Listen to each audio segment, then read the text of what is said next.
Assalamualaikum warahmatullahi wabarakatuh. Perkenalkan, nama saya Anggita Hernisa dari kelas SI 4203 dengan NIM 100284013. Jadi sini saya akan mempresentasikan modul 8, yaitu tentang transisi dari analisis ke desain menggunakan diagram interaksi. Oke, jadi tujuan pembelajaran dari modul 8 ini, yang pertama kita menjelaskan tujuan dan elemen dari desain model, lalu kita mengidentifikasi elemen-elemen penting apa saja dari komunikasi diagram, lalu kita buat tampilan diagram komunikasi dari desain model, lalu kita identifikasi elemen-elemen penting dari UML sequence diagram, dan yang terakhir kita membuat tampilan sequence diagram model desain. Nah, jadi sini ada peta prosesnya. Kita telah sampai di functional requirement, yaitu desain model. Jadi artefaknya itu meliputi domain class model, use case from skenario, yang akan kita buatkan diagram interaksi seperti ini. Nah, lalu kita masuk ke desain model. Nah, desain model ini kita buat dari requirement model, yaitu use case dan model domain. Nah, desain model ini digabungkan dengan arsitektur model yang akan menghasilkan solution model. Nah, diagram interaksi itu sebenarnya kolektif dari beberapa diagram, yaitu ada sequence diagram, ada communication diagram, dan sebelumnya kita kenal dengan diagram kolaborasi, dan interaction overview diagram. Lanjut, oke. Jadi di sini diagram interaksi kita gunakan untuk menunjukkan urutan interaksi yang terjadi antar objek selama satu atau dua use case skenario atau sepotong dari satu use case skenario. Nah, diagram interaksi ini kita gunakan pula untuk menunjukkan urutan interaksi yang terjadi antara sistem dan subsistem. Nah, lalu kita bandingkan nih analisis dan desain. Nah, analisis itu membantu kita untuk memodelkan apa yang kita ketahui tentang proses bisnis yang harus didukung sistem, use case, dan model. Sedangkan desain membantu kita dalam memodelkan bagaimana sistem akan mendukung proses bisnis. Nah, desain model ini terdiri dari boundary komponen, service komponen, dan entity komponen. Masuk ke analisis robustness. Itu tuh merupakan proses yang membantu kita dalam mengidentifikasi komponen desain yang akan diperlukan dalam desain model. Nah, jadi requirement modelnya yang tadi telah saya sebutkan, yaitu use case from skenario, use case model, dan domain model akan kita buatkan menjadi desain model seperti ini. Nah, robustness analysis itu inputnya berupa use case skenario, activity diagram, dan model domain. Sedangkan outputnya itu biasanya kita capture dalam UML diagram interaksi komponen desain seperti boundary, service, dan komponen entity. Nah, masuk ke boundary komponen. Nah, boundary komponen itu kita gunakan untuk memodelkan interaksi antara sistem dan aktornya, yaitu antara pengguna dan sistem eksternal. Nah, contoh di sini stakeholder-nya atau user-nya itu booking agent dan boundary-nya itu reservation UI. Nah, masuk service komponen itu mewakili koordinasi pengurutan transaksi dan kontrol objek lain dan sering digunakan untuk mengenkapsulasi kontrol yang terkait dengan use case tertentu. Jadi sini kita dalam membuat make reservation itu service-nya berupa reservation service.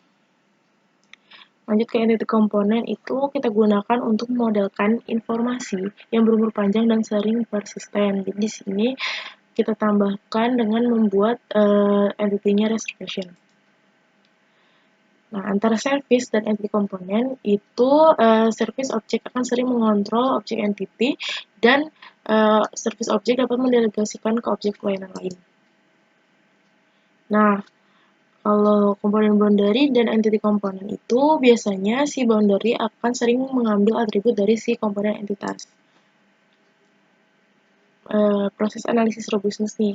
Yang pertama, kita harus memilih use case sesuai, lalu kita buat diagram komunikasinya dengan mengidentifikasi komponen desain yang mendukung kegiatan use case, lalu kita gambarkan asosiasi atau hubungan antara komponen-komponen ini, lalu kita beri label pada asosiasi dengan message, lalu kita konversikan diagram komunikasi menjadi sequence diagram ataupun sebaliknya.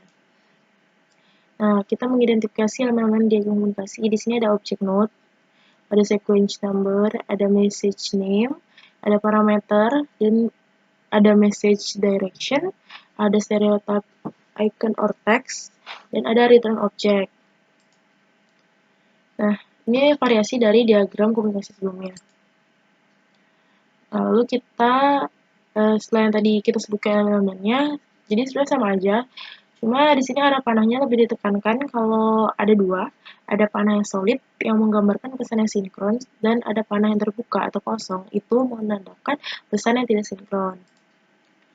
Lanjut, kita masuk ke membuat diagram komunikasi. Nah, sebelum kita membuat, kita harus identifikasi dulu nih, kayak boundary komponen, service, entity, dan kita identifikasi lagi tambahan interaksi yang lebih lanjut. Nah, ini kita tempatkan dulu aktor yang akan kita gunakan. Di study case kan booking agent. Lalu kita identifikasi komponen boundary-nya. Nah, di sini tuh reservation UI, karena si booking agent akan meminta permintaan kamar melewati tanggal kedatangan, tanggal keberangkatan, dan jenis kamar. Nah, untuk service-nya, dia dalam membuat reservasi menggunakan reservation service. Lalu untuk komponen entitas, metode make reservation tadi dalam objek reservation service membuat objek yaitu entitas reservasi. Lanjut, mengidentifikasi interaksi tambahan. Sama, nah ini berupa diagramnya.